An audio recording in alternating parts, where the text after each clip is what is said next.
صدا غریب نواز خواجہ دل خواجہ حامی بے قسم خواجہ خواجہ حامی بے قسم التجا سن شاہ امم کے لیے۔ سرگودھا شہر سے جنوب کی جانب جھنگ روڈ پر 38 کلومیٹر کے فاصلے پر ایک چھوٹا سا گاؤں ہے جس کا نام سیال شریف ہے۔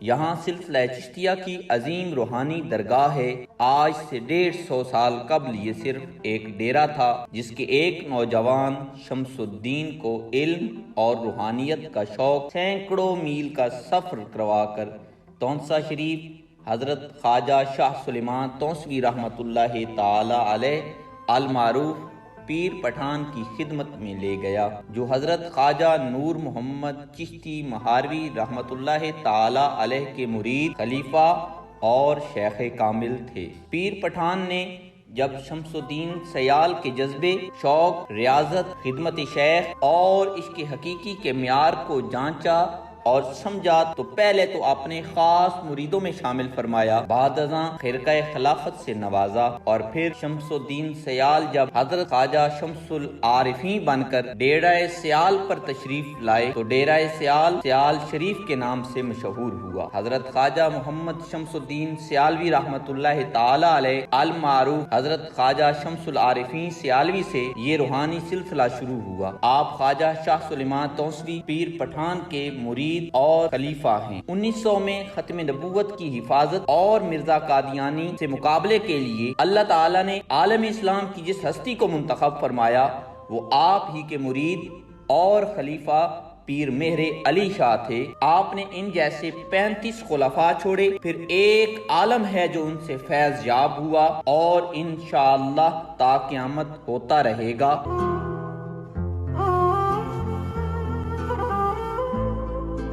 ان کے بعد حضرت خواجہ محمد دین سیالوی رحمۃ اللہ تعالی علیہ سجادہ نشین ہوئے، جنہیں حضور ثانی لاسانی کے لقب سے یاد کیا جاتا ہے۔ حضور ثانی لاسانی غریب نواز کی ملک و ملت کے لیے لازوال خدمات ہیں۔ آپ نے اعلیٰ غریب نواز حضور شمس العارفین کے مشن کو بھرپور انداز میں جاری رکھا۔ ان کے وصال کے بعد مجاہد اعظم نڈر قائد حضرت خواجہ محمد ضیاء الدین سیالوی سجادہ نشین ہوئے۔ آپ کو مجاہد اعظم کے لقب سے یاد کیا جاتا ہے۔ آپ نے پوری زندگی جہاد کے لیے وقف کر دی، ہمہ وقت خود کو جہاد کے لیے تیار رکھتے، انگریز سرکار سے انتہا کی نفرت رکھی اور ان کی طرف سے کی گئی پیشکشوں کو ہمیشہ پاؤں کی جوتے کے نیچے رکھا۔ ان کے بعد شیخ الاسلام حضرت خواجہ محمد قمر الدین سیالوی سجادہ نشین ہوئے۔ حضور شیخ الاسلام سلطان المشائخ حضرت خواجہ محمد قمر الدین سیالوی رحمۃ اللہ تعالی علیہ تحریک پاکستان کے نامور رہنما تھے اور قیام پاکستان میں اہم کردار ادا کیا۔ جب بھی قوم کو کوئی مذہبی، سیاسی یا ملی مسئلہ درپیش ہوا، آپ نے ہر موڑ پر قائدانہ کردار ادا کیا۔ آپ رحمت اللہ تعالی علیہ ولی کامل اور عظیم مرد مجاہد تھے۔ سرگودھا سے لاہور جاتے ہوئے روڈ ایکسیڈنٹ میں وصال فرمایا۔ جب کے پی کے اور پنجاب میں مخالفت تھی پاکستان بننے کی تو اس وقت پورے پنجاب سے اور کے پی کے کی اکثریت جو تھی جب قائد اعظم کے ساتھ آئی تو دیٹ واز بیکاز آف خواجہ قمر الدین سیالوی رحمۃ اللہ علیہ۔ اور اس کے بعد آپ یہ دیکھتے ہیں کہ تحریک پاکستان میں انہوں نے بطور پیر کردار ادا نہیں کیا، بطور کارکن کردار ادا کیا۔ ذاتی طور پر ایک ایک بندے کے پاس گئے، ایک ایک گھر گئے اور پاکستان کی تحریک میں اپنا عملی کردار ادا کیا۔ تحریک ختم نبوت صلی اللہ علیہ وسلم اور تحریک نظام مصطفیٰ میں جمعیت علماء پاکستان کی ترجمانی کرتے ہوئے اپنا کلیدی کردار ادا کیا۔ تو یہ وہ شخصیات ہیں جنہوں نے صرف محض پیری مریدی نہیں کی، پریکٹیکلی کام کیا فار دا سیک آف اسلام ان پاکستان۔ تو اور پھر دوسرا آپ یہ دیکھیں کہ اس گدی سے وابستہ پیر مہر علی شاہ رحمۃ اللہ علیہ کی گدی ہے، جنہوں نے ختم نبوت پہ پریکٹیکلی پہرا دیا، نعرہ نہیں لگایا صرف۔ اس گدی سے وابستہ حضور ضیاء الامت رحمۃ اللہ علیہ کی گدی ہے بحیرہ شریف، جنہوں نے تا حیات جن کو جسٹس کا لقب ملا تھا۔ تو ایسی شخصیات، اور انہوں نے پھر دارالعلوم بحیرہ شریف کے جو پھر شاخیں ہیں وہ آپ کو پتہ ہے کہ برطانیہ تک جا کے بنی، اور پوری دنیا میں مسلم ہینڈز انٹرنیشنل کے نام سے ایک ایسی این جی او کام کر رہی ہے کہ جو مسلمانوں کی فلاح و بہبود کے لیے اور انسانیت کی فلاح و بہبود کے لیے لاکھوں لوگوں کو فائدہ پہنچاتی ہے۔ حضرت علامہ الحافظ خواجہ محمد حمید الدین سیالوی رحمۃ اللہ تعالی علیہ سیال شریف کے 5ویں سجادہ نشین گزرے ہیں۔ دنیا آپ کو امیر شریعت کے نام سے جانتی ہے۔ لوگوں کو یہ غلط فہمی ہو گئی ہے کہ پیر سیال غریب نواز کے بعد روحانیت جو ہے وہ ختم ہو۔ میں تم لوگوں کو یقین دلاتا ہوں کہ خدا کی قسم حضور پیر سیال غریب نواز کی روحانیت اور برکت جو ہے قیامت تک قائم رہے گی۔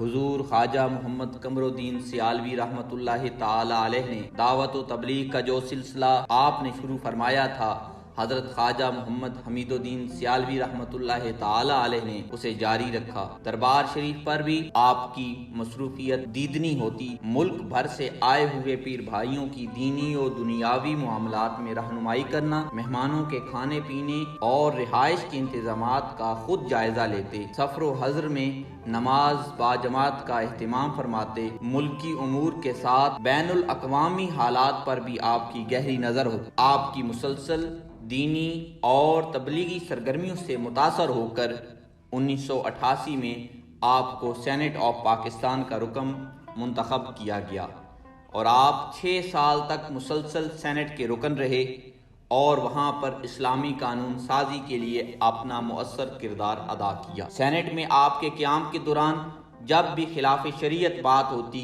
تو آپ کسی حکمران کی پرواہ کیے بغیر ڈنکے کی چوٹ پر حق بیان کرتے۔ حق بیان کرنے سے دنیا کی کوئی طاقت آپ کو نہیں روک سکتی تھی۔ وقت کی نزاکت کو بھانپتے ہوئے ملک بھر کے جید علماء کو اکٹھا کر کے ایک مشترکہ اعلامیہ جاری کیا گیا، جس میں عقائد اہل سنت کو اتنے واضح انداز میں بیان کیا گیا کہ تا قیامت اہل سنت کو اپنے عقائد بتانے کے لیے کسی اور حوالہ کی ضرورت پیش نہیں آئے گی۔ 2017 میں نواز شریف حکومت کے خلاف ختم نبوت صلی اللہ علیہ وآلہ وسلم کے مسئلہ پر ملک گیر تحفظ ختم نبوت تحریک کی قیادت کی۔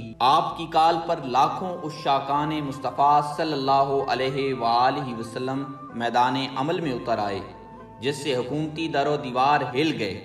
حضور امیر شریعت 17 ستمبر 2020 کو 84 سال کی عمر میں انتقال فرما گئے۔ حضرت خواجہ محمد حمید الدین سیالوی رحمۃ اللہ تعالی علیہ آپ کے ظاہری پردہ فرمانے کے بعد آپ کے صاحبزادے حضور ضیاء چشت قلندر زماں حضور حافظ محمد ضیاء الحق سیالوی دامت برکاتہم العالیہ آپ مسند نشین ہیں، اور مشن پیر سیال پوری آب و تاب سے جاری و ساری ہے۔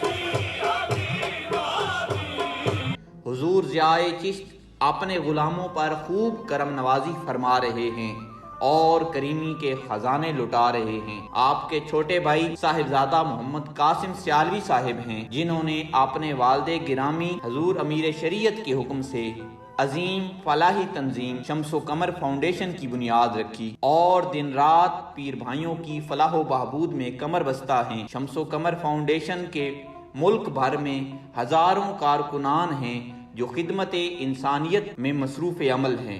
اس فاؤنڈیشن کے پلیٹ فارم سے ملک بھر میں فری میڈیکل کیمپس، مستحق طلباء کی معاونت اور فری لنگر خانوں سمیت دیگر کئی پروجیکٹ جاری ہیں۔ بسم اللہ الرحمن الرحیم۔ شمس و قمر فاؤنڈیشن جو آستانہ عالیہ سیال شریف سے جس کا آغاز جون 2018 سے ہوا اور اس کی بنیاد حضور امیر شریعت خواجہ محمد حمید الدین رحمۃ اللہ علیہ نے رکھی تھی۔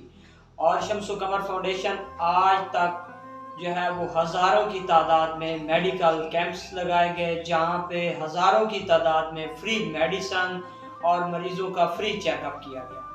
سیلاب متاثرین کو جو ہے وہ راشن پہنچایا گیا، کرونا وبا کے دوران پکا پکایا کھانا بھی اور راشن بھی جو ہے ان کی دہلیز پر پہنچایا گیا۔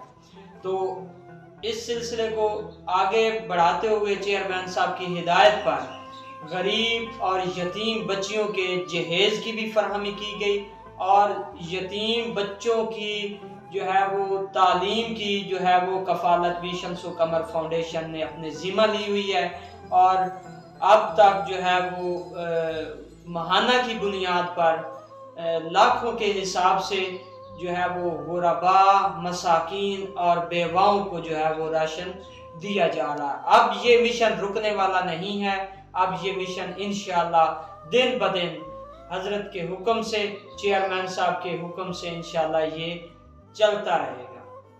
صاحبزادہ محمد قاسم سیالوی صاحب دارالعلوم ضیاء شمس الاسلام کے پرنسپل ہیں، جہاں دینی و عصری تعلیم سے وابستہ ہزاروں طلباء و طالبات زیور تعلیم سے آراستہ ہو رہے ہیں۔ ان طلباء و طالبات کو تعلیم، ہاسٹل اور میس سمیت تمام تر سہولیات مفت فراہم کی جاتی ہیں۔ ویسے تو ملک کے اس عظیم ادارہ دارالعلوم ضیاء شمس الاسلام سیال شریف کی بنیاد حضور خواجہ محمد شمس العارفین شمس الدین سیالوی رحمۃ اللہ تعالیٰ علیہ، جب حضور پیر پٹھان نے آپ کو خلعت خلافت سے نوازا اور اس سرزمین پر دین متین کی خدمت کے لیے بھیجا، تو آپ نے اپنے آبائی وطن سیال شریف واپس تشریف لا کر سب سے پہلے ایک عظیم الشان ادارے کی بنیاد رکھی، اور یہ بنیاد تقریباً آپ نے 1260 ہجری بمطابق 1844 عیسوی کو یہاں اس کی بنیاد رکھی۔ درس نظامی کے ساتھ ساتھ جو تنظیم المدارس کے ساتھ مکمل نصاب ہے وہ پڑھایا جاتا ہے، اس کے ساتھ ساتھ ریاض الوقت علوم جو ہیں وہ 6 سے لے کر BA تک دنیاوی تعلیم، اور تقریباً میٹرک، FA، BA کے جو امتحانات ہیں وہ سالانہ امتحانات بورڈ کے تحت ہوتے ہیں، اور اس کے ساتھ ساتھ شعبہ حفظ بھی ہے، اور بچیوں کا ادارہ بھی ہے، اس میں بھی ساری تعلیم یعنی حفظ اور اس کے ساتھ درس نظامی اور سکول کی تعلیم 6 سے لے کر BA تک مکمل انتظام ہے۔ یہاں ویسے سینکڑوں کے حساب سے طلباء ہیں، طالبات بھی ہیں، تقریباً 1000 سے زائد طلباء مختلف شعبہ جات میں زیر تعلیم ہیں۔ بچیوں کا الگ مدرسہ ہے، ساتھ ساتھ بچوں کا بھی ہے، تو 1000 سے زائد طلباء اس وقت زیر تعلیم ہیں، مختلف شعبہ جات، تجوید و قرات، درس نظامی، سکول 6 سے لے کر BA تک۔ یہاں حضور پیر سیال لجپال علیہ رحمہ کے جد امجد دادا شیر کرم علی کا روزہ مبارک ہے۔ یہ حضور پیر سیال کے جد امجد دادا شیر کرم علی صاحب رضی اللہ تعالیٰ عنہ ہے، اور ان ہی کی ساری اولاد ہے، یہی سب سے پہلے بزرگ ہیں، اور ان کو ہی حضور نبی کریم صلی اللہ علیہ وآلہ وسلم نے مدینہ شریف سے بھیجا تھا۔ یہاں یہ مسجد نبوی کے خادم بھی رہے ہیں، اور مسجد کے امامت بھی نصیب رہی ہے، ماشاءاللہ اتنی بڑی سعادت نصیب رہی۔ پھر آپ نے حکم دیا، یہ علاقہ آپ کا ہی تھا، اور آپ نے حکم دیا کہ آپ اپنے علاقے میں چلیں گے، تو عرض کی کہ حضور میں تو یہاں رہنا چاہتا ہوں کہ جنت البقیع مل جائے گی۔ اس وقت آپ کی عمر کافی ہو چکی تھی، تو آپ نے فرمایا کہ آپ جہاں جائیں گے وہ جگہ بھی جنت البقیع کا حصہ ہو، اور حضور امیر شریعت کے ملفوظات ہیں کہ اس روضہ شریف کی جگہ اور اس روضہ شریف کی جگہ یہ جنت البقیع ان کا حصہ نصیب ہوا ہے، عطا ہوا ہے اس طرح، اور ان کی کرامات ماشاءاللہ بے شمار ہیں۔ یہ قبرستان جو ہے یہ ان کے صدقے، اس میں وہ لوگ مدفون ہیں کہ حضور شیخ الاسلام غری نماز کے ملفوظات ہیں کہ ایک ایک آدمی پتہ نہیں کتنے لوگوں کو بخشا کر لے گئے، اور یہاں حضور پیر سیال کے والد صاحب کا مزار بھی ہے، یہ روز شریف کے اس طرف۔ حضور شمس اللہ عارفین رضی اللہ تعالیٰ عنہ، ان کے خلیفہ بھی ہیں، اور ان کا فرمان ہے کہ جو ان کے دربار پر آج بھی حاضری دے گا اور ان کو یہ عرض کرے گا کہ ہماری سفارش کریں، تو پیر سیال آج بھی ان کی سفارش نہیں موڑتے۔ ماشاءاللہ، اتنے مقبول اور پیارے خلیفے آتے تھے۔ حضور پیر سیال لجپال حضرت خواجہ محمد شمس الدین سیالوی رضی اللہ تعالیٰ عنہ کے والد گرامی حضرت حافظ محمد یار رضی اللہ تعالیٰ عنہ کا روزہ مبارک پوری آب و تاب سے چمک رہا۔ بات کی جائے اگر سیال شریف کے قدیمی قبرستان کی تو یہ ایک شاندار تاریخ رکھتا ہے۔ یہاں ایک حضوری مسجد واقع ہے۔ یہاں نبی کریم اپنے صحابہ کرام کے ہمراہ جلوہ افروز ہوئے اور حضور شمس العارفین کی دستار بندی فرمائی۔ جی السلام علیکم ورحمۃ اللہ وبرکاتہ۔ جی یہاں پر حضور سید عالم صلی اللہ علیہ وآلہ وسلم اور اپنے چار یار صحابہ کرام رضی اللہ تعالیٰ عنہ کے ساتھ اس جگہ پر آئے تھے، اور حضرت پیر سیال خواجہ شمس الدین سیالوی غریب نواز رضی اللہ عنہ کی دستار بندی کرائی تھی، اور وہاں پر آپ کے ایک ساتھ خلیفہ تھے خواجہ معظم الدین صاحب، اور ان کو اپنے ہمراہ رکھا تاکہ نماز کی جماعت ہوتی رہے۔ تو جب حضور پیر سیال یہ جب سارا معاملہ ہوا تو آپ نے فرمایا کہ میرے وصال کے بعد یہ بات یا لوگوں کو بتانا۔ تو جب آپ کا وصال ہوا تو پھر حضرت خواجہ معظم الدین صاحب نے یہ سارا واقعہ لوگوں کو بتایا، اور یہ حضور خواجہ شاہ سلمان توسوی غریب نواز رضی اللہ عنہ کا فرمان تھا کہ درود کبریت اجمیر شریف کا یہ وظیفہ آپ کو انہوں نے عنایت فرمایا، جس کی وجہ سے یہ حضور کو ان پر کرم ہوا۔ حضوری مسجد سر اس وجہ کہندے نے جی کہ اتھے پیر سیال نو پیر پٹھان حضرت شاہ سلیمان چیلا کروایا جی۔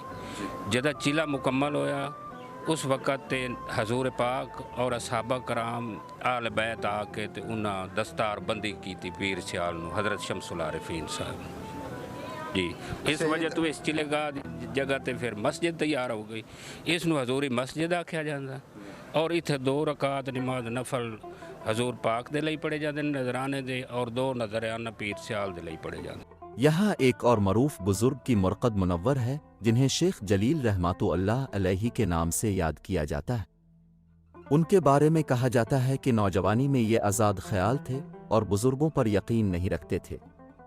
ایک دن سیال شریف آئے اور یہیں کے ہو کر رہ گئے۔ یہ حضور پیر سیال لاجپال کے خلیفہ مجاز حضور حضرت محمد شمس العارفین رحمۃ اللہ علیہ کے، اور شیخ عبد الخلیل ادھر ایک گاؤں ہے ادھر کے رہنے والے ہیں، اور ان کا ایک ادھر گاؤں کا جو کسان ہیں وہ ادھر آتے تھے، ان کا مذاق اڑاتے تھے کہ آپ کو سیال نے کیا پلایا ہوا ہے، آپ ہر وقت ادھر ہی رہتے ہیں۔ آپ اس کسان نے حضور پیر سیال لاجپال کی بارگاہ میں عرض کی کہ وہ جو ہے شیخ عبد الجلیل وہ مذاق اڑاتے ہیں ہر روز۔ انہوں نے کہا کہ ان کو ایک بار ادھر لیا، وہ ایک بار ادھر آئے اور آپ کی انہوں نے زیارت کی، اور آپ نے ایسا فیض دیا کہ وہ ادھر پھر دوبارہ جانے کا نام ہی نہ لے۔ واہ سبحان اللہ، اور آپ وہ آئیں اور ادھر ہی رہ گئے اور اپنے دربار سے بھی ادھر ہی بنے۔ حضور پیر سیال لاجپال نے حضور پیر پٹھان کو فرمایا کہ ان کی بیعت کریں، حضور پیر پٹھان نے فرمایا کہ آپ کی بیعت میری بیعت، اور آپ نے ساری زندگی ادھر ہی حضور پیر سیال کی خدمت میں گزاری۔ دیکھیں درگاہیں جتنی بھی ہیں ان کا جو توحید اور شریعت کے احکامات کے بعد جو سب سے بڑا حکم ہے وہ ہوتا ہے کہ انسانیت کے ساتھ بھلائی، بھائی چارہ، پیار محبت، اور درگاہوں سے بڑی درسگاہیں نہیں ہوتی۔ درگاہیں بھی ہیں، یہ درسگاہیں بھی ہیں، اور ان درگاہوں اور ان درسگاہوں سے صرف پیار محبت، عقیدت، کیونکہ ادب جو ہے، ادب نہیں ہوگا تو کوئی اور چیز آپ حاصل نہیں کر سکتے۔ ادب پہلی چیز ہے۔ جو مشائخ ہیں، جو بزرگان دین ہیں، ان سب کا جو سب سے پہلا جو طریقہ کار ہے وہ عوام الناس سے محبت اور ادب۔ ادب کیا چیز ہوتی ہے؟ ادب میں اپنے بزرگوں کا ادب ہے، اپنے بڑوں کا ادب ہے، اپنے شیخ کا ادب ہے، اور ادب یہی ہے کہ جو احکامات آپ فرماتے ہیں ان پہ ہم عمل کریں، دین اور دنیا کی بھلائی اسی میں۔ یہی حکم ہے سب اکٹھے ہو کے اس معاشرے کو، اس میں اپنے آپ کو ایک فعال شہری بنا کے اپنے آپ کو ایک مثبت ایک ایڈیشن ہو اس کے اندر، نہ کہ آپ کی وجہ سے عوام الناس پریشان ہو۔ یہی درسگاہوں کا حکم ہے اور یہی عرس کا اصل مقصد ہوتا ہے۔ اللہ خوش رکھے۔